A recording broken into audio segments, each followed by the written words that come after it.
প্রিয়ান সকলকে স্বাগত জানিয়ে শুরু করছি আজকে আমি ক্লাস 7 এর পাশে দেখি 2.2 এর অঙ্কগুলো করবো। দেখো এখানে এক নম্বরটা কি বলেছে, নিচের অনুপাতগুলিকে লঘিষ্ঠ আকারে পরিণত করি ও প্রত্যেকটি অনুপাতের ব্যস্ত অনুপাত লিখি। লঘিষ্ঠ আকার মানে আমরা জানি লঘিষ্ঠ আকার মানে আমাদেরকে এটাকে এই কেটে ছোট করতে হবে, যেটা পাবো সেটা হচ্ছে লঘিষ্ঠ আকার। আর প্রত্যেকটি অনুপাতের ব্যস্ত অনুপাত মানে কোনো একটা অনুপাত যদি ধরে নাও, যেখানে দেওয়া আছে কোনো একটা অনুপাত a:b, এর ব্যস্ত অনুপাতটা কী হবে b:a, এটা হচ্ছে ব্যস্ত অনুপাত। ঠিক আছে, এটা আমাদেরকে মনে রাখতে হবে। তাহলে এবার আমরা এখানে একের অঙ্কগুলো করে নেব, প্রত্যেকটা অনুপাতের লঘিষ্ঠ আকার বের করবো এবং তার ব্যস্ত অনুপাতটা আমাদেরকে বের করতে হবে। তো এখানে আরও একটা কথা বলে দেওয়া আছে, যেখানে a b x y z শূন্য, এখানে দেখো অনেক জায়গায় x y দেওয়া আছে, b c দেওয়া আছে, a দেওয়া আছে, এগুলো কিন্তু আমাদের এগুলোর মান আমাদের শূন্য হবে না। ঠিক আছে, তো এবার এখানে আমি খাতায় লিখে নিয়েছি অঙ্কগুলো। দেখো এখানে লঘিষ্ঠ আকার মানে কাটাকাটি করতে হবে। আমি প্রথমে এটা কাটবো 3 দিয়ে, 3 4 12, 3 5 15, লঘিষ্ঠ আকার হয়ে গেল 4:5। আর এর যদি ব্যস্ত অনুপাত লিখি তাহলে কী হবে, এটা 5:4। একইরকমভাবে এটাও করবো, আমি 6 দিয়ে কেটে দেবো, 636, 6 9 54। এটাকে আমি আবার কাটতে পারবো, 3 2 6, 3 3 9, তাহলে অনুপাতটা হয়ে যাচ্ছে 2:3 আর ব্যস্ত অনুপাত হবে 3:2। 169 আর 221, এটার ক্ষেত্রে দেখো 13 দিয়ে কাটছি এটাকে আমি, 13 আর 13 হচ্ছে 169, 13 দিয়ে যদি এটাকে কাটি আমি কত হবে, 13কে 13, 13 সাথে হচ্ছে 91, এটা হয়ে যাচ্ছে 13:17। ব্যস্ত অনুপাত তাহলে কত হবে 17:13। একইরকমভাবে বি নাম্বারটা দেখো, 169 ডি নাম্বারটা এখানে, এটা সি নাম্বার আমাদের, এটা ডি নাম্বার, আমি সি নাম্বারটা পরে করে দেবো। এখানে দেখো এবার ই নাম্বারটা দেখো, ই নাম্বারটা কী দিয়েছে 9xy আর 12xy। প্রথম তো xy আমি কেটে দিলাম, আর এটা 3 দিয়ে কাটলে 3 3 9, এটা হচ্ছে 3 4 12, তাহলে এটা হয়ে গেলো 3:4, মানে এটা ব্যস্ত অনুপাত হবে 4:3। এটাকে যদি আমি কাটি তাহলে কত হবে, প্রথমে আমি এটাকে 3 দিয়ে কাটছি, 3 দিয়ে এটাকে যদি কাটি তাহলে এটা হবে 3 একে 3, 3 4 12, 3 3 9, অনুপাতের দিকে হয়ে যাবে এটা। এটা কাটলে হবে 3 2 6, 3 2 6, 3 একে 3। তাহলে এটাকে যদি আমি এবার 11 দিয়ে কাটি তাহলে 11 একে 11, 11 3 33, আর এটাকে যদি 11 দিয়ে কাটি তাহলে এটা হবে 17।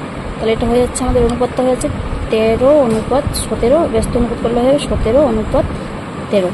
এবার এখানে 3b আর 12c আছে, তাহলে এখানে b আর c আমাদের কাটা যাবে না। 3টাকে 3 একে 3, 12টায় কাটলাম, 3 4 12, তাহলে এটা হয়ে গেলো b:4c, এটা হলো।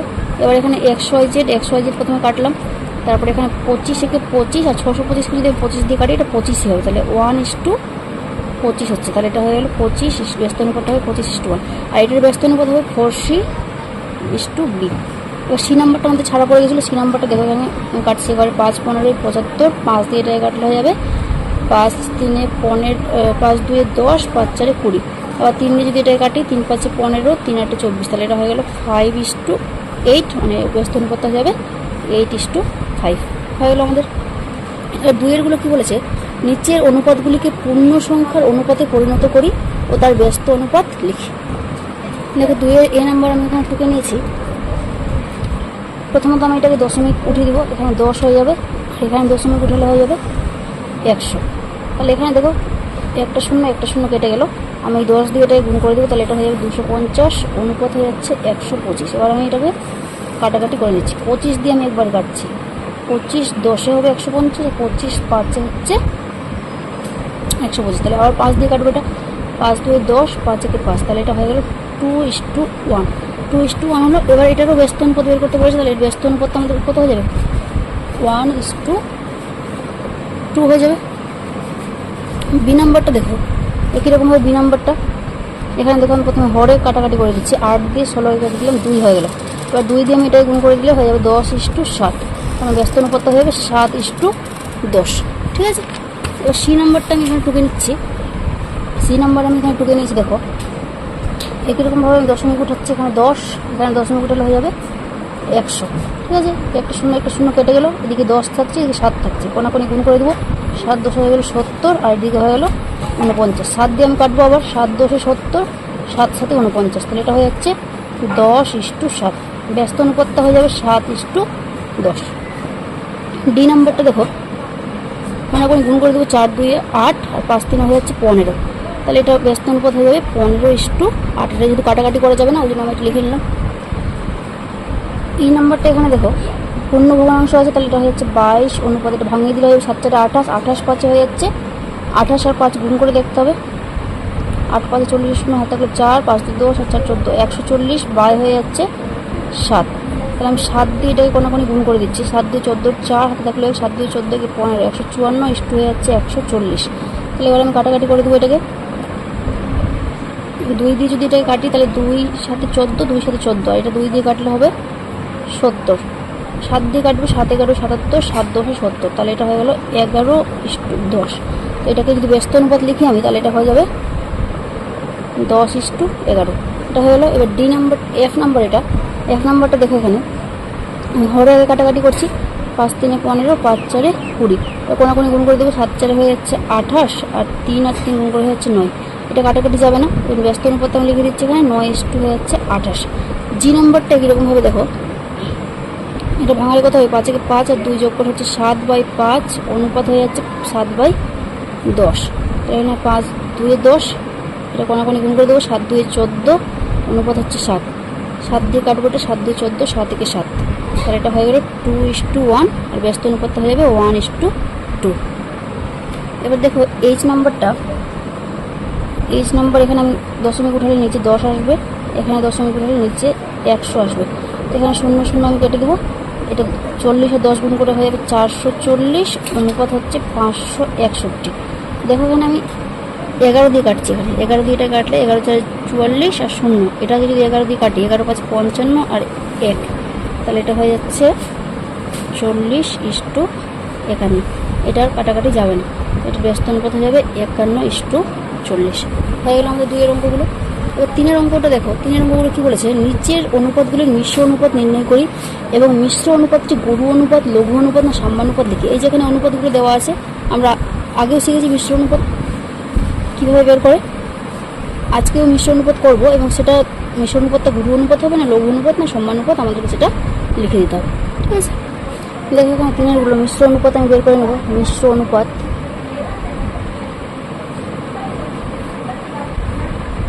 কীভাবে হবে, পূর্বপদগুলো আমাদের গুণ করতে হবে। 8 গুণ 3 গুণ হয়ে যাচ্ছে 26, অনুপাত হচ্ছে এখানে 6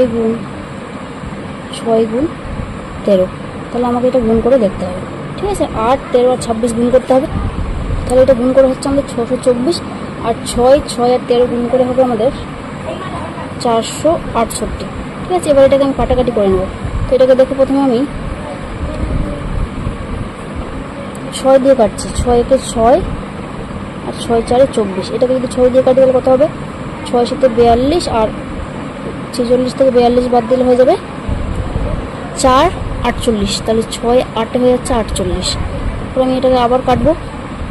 এটাকে যদি আমি আবার কাটি, 13 দিয়ে কাটছি এটাকে। 13 8 হচ্ছে 104, আর 13 6 হচ্ছে 78। 2 দিয়ে কাটবো, 2 4 8, 2 3 6। তাহলে এটা হয়ে গেল 4:3। তাহলে এটা কী হবে, এটা হয়ে যাবে আমাদের, এটা সমান কি পূর্বপদ বড়, মানে এটা হয়ে যাবে আমাদের গুরু অনুপাত। হয়ে গেল এটা আমাদের। বি নম্বরটা আমরা করবো একই রকমভাবে, পূর্বপদগুলোর গুণ করব।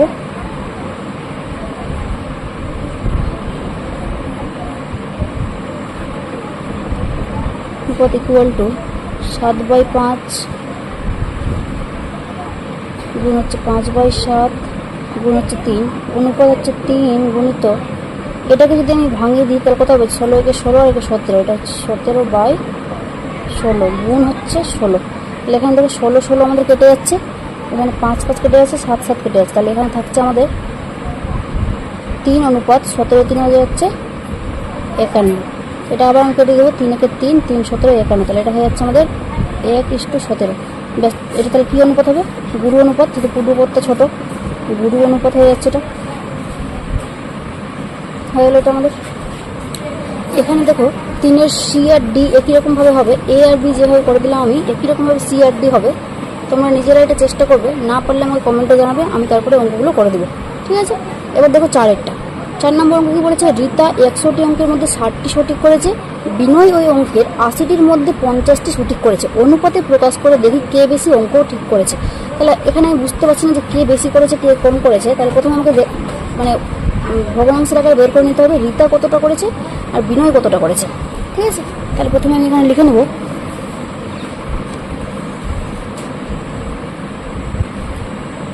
রীতা অঙ্ক করেছে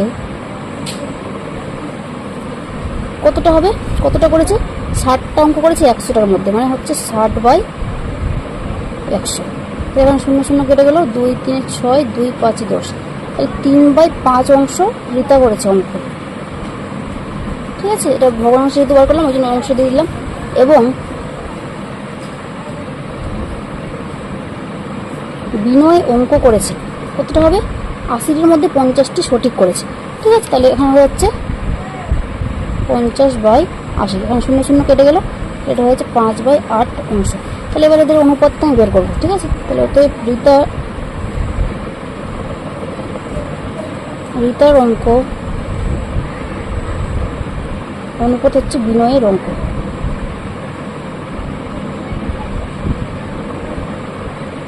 তাহলে এখানে অনুপাতে যদি বের করি 3/5 অনুপাত হচ্ছে 5/8, এটা আমি কোনাকুনি গুণ করে দিচ্ছি। 8 3 24 আর হচ্ছে 5 5 25। তাহলে এখানে দেখো কে বেশি অঙ্ক সঠিক করেছে, বিনয় বেশি সঠিক অঙ্ক করেছে। তাহলে এখানে আমি অ্যান্সার লিখে দেবো, তো বিনয় বেশি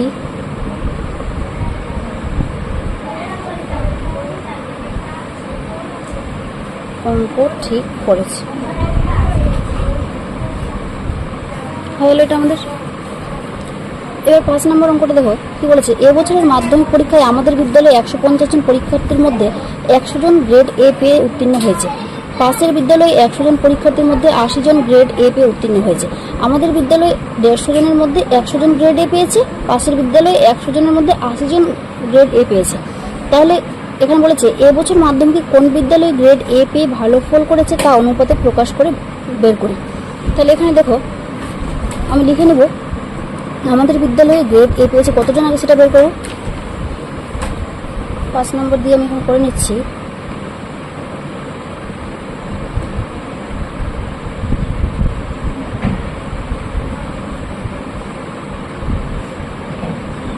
বিদ্যালয়ে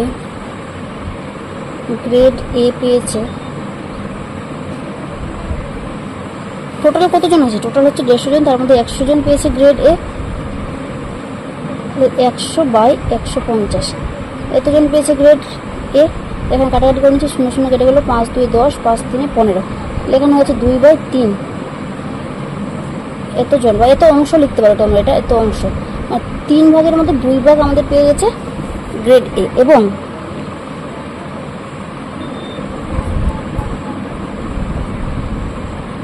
পাশের বিদ্যালয়ে গ্রেড এ পেয়েছে কতজন পেয়েছে, পাশের বিদ্যালয়ে এখানে 100 জনের মধ্যে 80 জন পেয়েছে, তার মানে হয়ে যাচ্ছে 80/100। এবং 0 0 কেটে গেল, 2 4 8 2 5 10, তাহলে এটা হয়েছে 4/5 অংশ। তাহলে এবার আমি অনুপাতটা বের করে নেব। তাহলে অতএব আমাদের বিদ্যালয়ে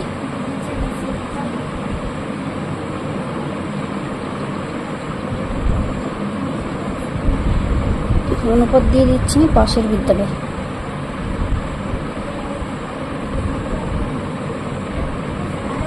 তাহলে আমাদের বিদ্যালয়ে কত আছে 2/3, অনুপাত পাশের বিদ্যালয়ে 4/5, আমি কোনো গুণ করে নিচ্ছি। এটা 5 2 10 আর হচ্ছে 4 3 12। দেখো এখানে আমাদের অনুপাতটা কম আছে, পাশের বিদ্যালয়ে বেশি আছে, তাহলে পাশের বিদ্যালয়ে বেশি গ্রেডে রয়েছে, পাশের বিদ্যালয়ে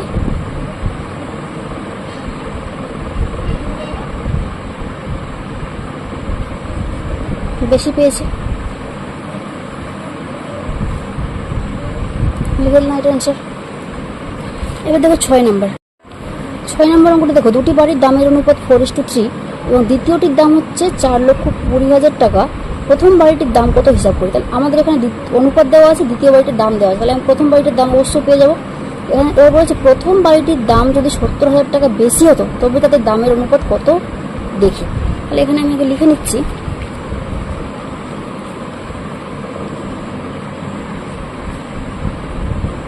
দুটি বাড়ির দামের অনুপাত কত দেওয়া আছে এখানে? 4:3। তাহলে এখানে আমি লিখছি, এখানে প্রথম বাড়ির দাম ভাগ লিখছি দ্বিতীয় বাড়ির দাম।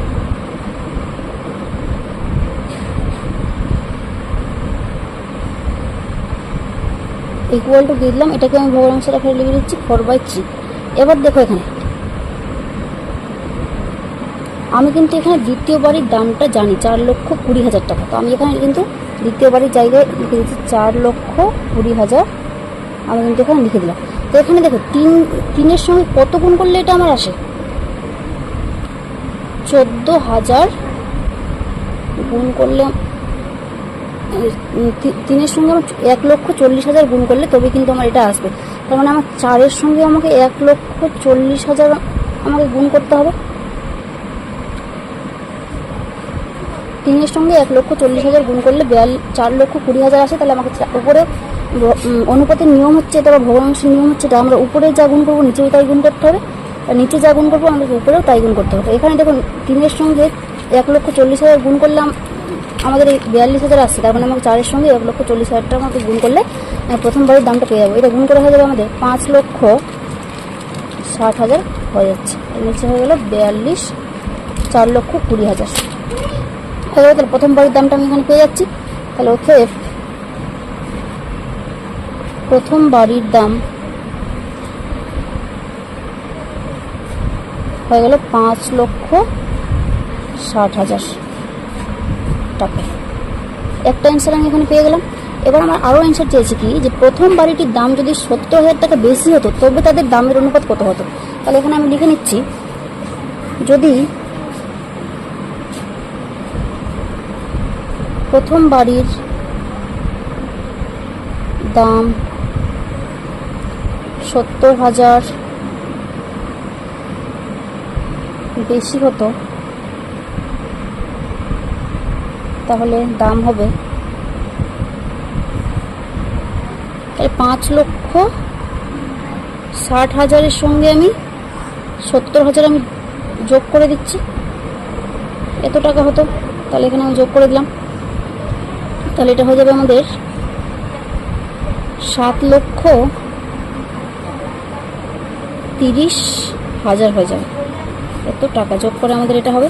তাহলে প্রথম বাড়ির দামটা আমাদের এটা হচ্ছে, দ্বিতীয় বাড়ির দাম তো এখানে বই দেওয়াই আছে আমাদের। তাহলে তাদের দামের অনুপাত কত হবে? তাহলে এবার তাদের দামের অনুপাত হবে, অতএব তাদের দামের অনুপাত, এবার আমি অনুপাতটা বের করে নেব। 7,30,000 অনুপাত হচ্ছে 4,20,000 হয়ে গেল। এবার আমি কাটাকাটি করবো, এখানে 4টা শূন্য কেটে গেল। এটা হয়েছে 73/42। সরি, এটা আমার একটু ভুলে গেছে, এটা 6,30,000 হবে। তাহলে এখানেও আমার হয়ে যাচ্ছে 63। তাহলে এটা কাটাকাটি করে দিচ্ছি আমি 7 দিয়ে, 7 9 63, 742। এবার 3 দিয়ে কাটবো, 3 3 9, 3 2 6। তাহলে এটা হয়ে গেল 3:2 অনুপাত। তাহলে এটা হয়ে গেল আমাদের অ্যান্সার 6 নম্বরের। এবার 7 নম্বরটা দেখো কি বলেছি, একটি বাস থেকে এক টুকরো বাস কেটে নেওয়া হলো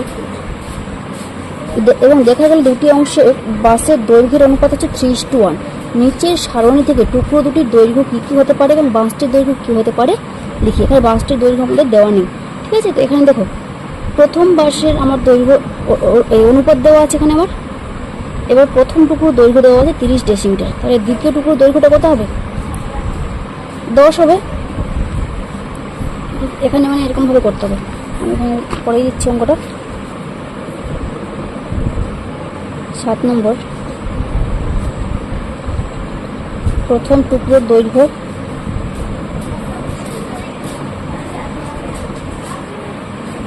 ভাগ হচ্ছে দ্বিতীয় টুকরোর দৈর্ঘ্য। এদের অনুপাত দেওয়া হচ্ছে 3:1, মানে এটা হয়ে যাচ্ছে 3/1। এখানে দেখো প্রথম টুকরোর দৈর্ঘ্যটা আমার দেওয়া আছে 30 ডেসিমিটার, মানে নিচে কত হবে 3-এর সঙ্গে 10 গুণ করলে 30 হয়, তার মানে আমাকে 1-এর সঙ্গে 10 গুণ করতে হবে, তাহলে এটা 10 ডেসিমিটার হয়ে যাচ্ছে। তাহলে এটা অ্যান্সার হয়ে গেল 10 ডেসিমিটার। আর এটা আমাদের যোগ মোট বাসের দৈর্ঘ্যটা কত হয়ে যাবে, তাহলে মোট বাসের দৈর্ঘ্য হয়ে যাচ্ছে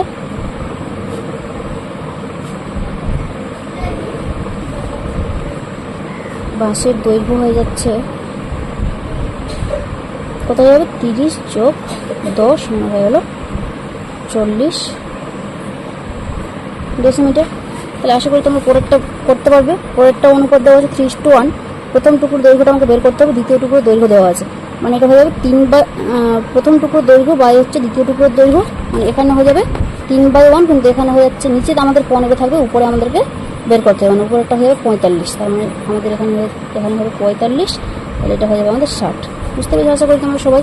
অসুবিধা হলে অবশ্যই কমেন্টে জানাবে এবং নতুন নতুন ভিডিও পেতে চ্যানেল সাবস্ক্রাইব করে রাখবে। ধন্যবাদ।